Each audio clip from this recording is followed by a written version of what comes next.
Kritik tentang konsep Allah Tritunggal sudah banyak saya sampaikan berdasarkan analisa ayat-ayat kitab Injil dan surat-surat para rasul. Dan pada video ini saya akan menggunakan logika sederhana untuk menjelaskan bahwa Bapa adalah Roh Kudus, Yesus adalah Roh Kudus adalah Bapa dan Yesus adalah Bapa. Dan dalam video ini saya akan menunjukkan bahwa konsep Allah Tritunggal adalah ajaran yang menista Allah itu sendiri.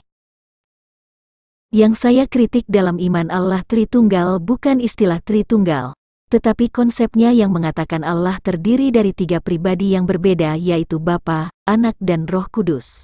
Dan dalam konsep Allah Tritunggal jelas mengatakan, pribadi Bapa bukan Roh Kudus, pribadi Anak bukan Roh Kudus, pribadi Bapa bukan pribadi Anak. Kalau Bapa bukan Roh Kudus, lalu Bapa itu roh apa? Kalau Yesus saat ini bukan Roh Kudus, lalu Yesus itu roh apa?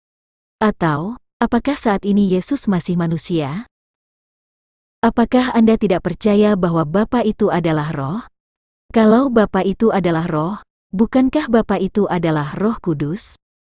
Kalau Anda mengatakan bahwa Bapa bukan Roh Kudus, bukankah secara tidak langsung Anda mengatakan bahwa Bapa itu adalah roh jahat, roh najis atau roh kegelapan, atau iblis?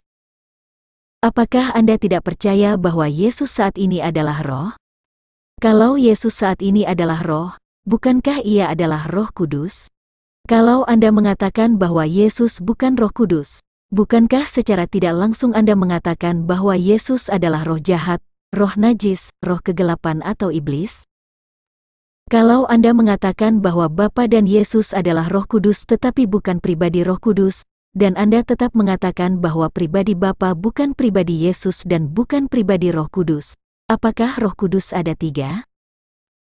Di 1 Korintus 8 ayat 6a dikatakan, namun bagi kita hanya ada satu Allah saja, yaitu Bapa, dan seterusnya. Kalau Anda percaya bahwa Yesus adalah Allah, bukankah Ia adalah Bapa? Kalau Anda percaya bahwa Roh Kudus adalah Allah, bukankah Roh Kudus itu adalah Bapa? Apakah ada Allah selain Bapa? Kalau Anda percaya bahwa Yesus dan Roh Kudus adalah Allah tetapi Anda menolak keduanya sebagai Allah Bapa, bukankah secara tidak langsung Anda mengatakan bahwa Yesus dan Roh Kudus adalah Allah lain selain Allah Bapa? Semakin Anda mengatakan channel pencari kebenaran sebagai bidak Kristen, maka semakin semangat pula saya menunjukkan kalau konsep Tritunggal adalah ajaran yang menyesatkan umat Kristen dari kebenaran.